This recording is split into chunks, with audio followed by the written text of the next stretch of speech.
Hello everyone, I welcome in vision लोग। हमारा next topic आएगा probabilistic reasoning in artificial intelligence in AI. तो artificial intelligence में हम देखेंगे प्रोबेबिलिस्टिक रीजनिंग कैसी है, क्या है, और प्रोबेबिलिस्टिक रीजनिंग को अनसर्टेन कंडीशन में हम किस टाइप से डील करते हैं। तो प्रोबेबिलिस्टिक रीजनिंग, ये हमारी प्रोबेबिलिस्टिक रीजनिंग आती है जब किसी चीज़ के इवेंट की, किसी इवेंट के या किसी कंडीशन के होने की हमारी सारी चीज़ सेटिस्फाई नहीं करती। ठीक है, तो वो हमारे रहते हैं किसी चीज़ के होने की कंडीशन बिटवीन 0 and 1। ठीक है, इससे पहले हम सर्टेन नॉलेज के अंदर हम क्या देखे थे, या तो 0 होगी या 1 होगी, लेकिन यहाँ पर हमारी चीज़ आती है 0 और 1 के बीच में। It is the method of representing uncertain knowledge. एक तरह से एक मेथड बोला जाता है जो अनसर्टेन नॉलेज को रिप्रेजेंट करता है, जिसमें हमारे क्या होगा, concept of probability with logic. तो जो प्रोबेबिलिटी का कांसेप्ट जो आता है लॉजिक के साथ इंडिकेट करता है अनसर्टेनिटी से। ठीक है, जो अनसर्टेनिटी है उसको डील करेगा। ठीक है, लॉजिक अप्लाई करके विद हेल्प ऑफ प्रोबेबिलिटी। ठीक है, जो हमारी रिप्रेजेंट होती है अनसर्टेन नॉलेज के लिए। यहाँ पर to handle the uncertainty that is result of someone's laziness and ignorance. तो यहाँ पर जो हैंडल करते हैं हम अनसर्टेनिटी को, वो हमारे किस रीजन की वजह से होता है, लेजीनेस या इग्नोरेंस की वजह से होता है।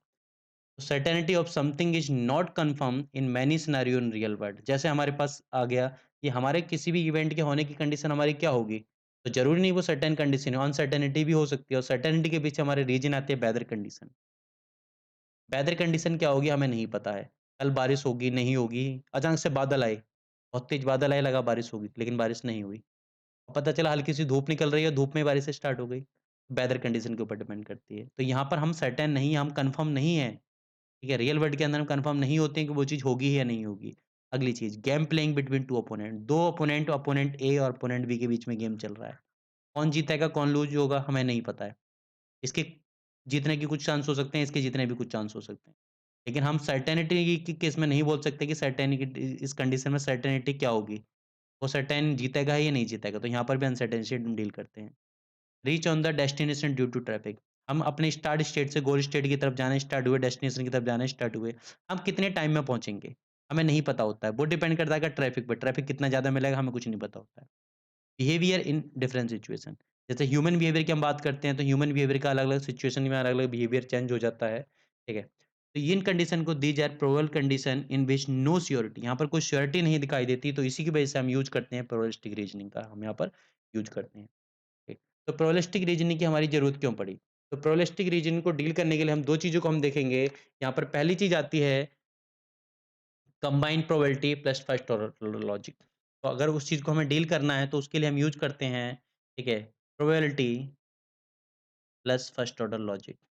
इन दोनों को कंबाइन करके ही हम इस प्रोबेबिलिस्टिक रीजन के थ्रू हम क्या है, डील करते हैं।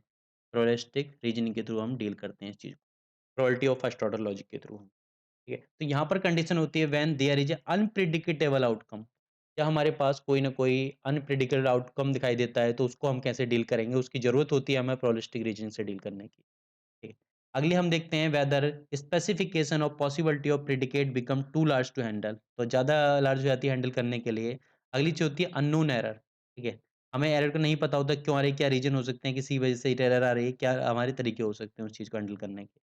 तो प्रोबेबिलिस्टिक रीजन में हमारे 2 तरीके आते हैं प्रॉब्लम को सॉल्व करने की, अनसर्टेन नॉलेज के साथ या अनसर्टेन नॉलेज से डील करने के लिए, अनसर्टेनिटी से डील करने के लिए। पहला आता है हमारा बाइस रूल, अगला आता है बायसियन स्टैटिक्स या बायसियन नेटवर्क। तो हम अगले उसमें देखेंगे, हमारे पास इसके अलावा भी अलग, इसमें भी अलग-अलग रूल आते हैं, जैसे बाइस रूल हो गया, बायसियन नेटवर्क हो गया, डिसीजन नेटवर्क वगैरह। हम ये सारे एग्ज़ाम्पल देखेंगे इसमें, जो-जो हमारे पास मेथड आते हैं, जो डील करते हैं प्रोबेबिलिस्टिक रीजनिंग से टू डील अनसर्टेन नॉलेज या अनसर्टेनिटी से डील करने के लिए जो हमारे पास मेथड आएँगे। तो ये थी हमारे पास probabilistic reasoning. Thank you everyone.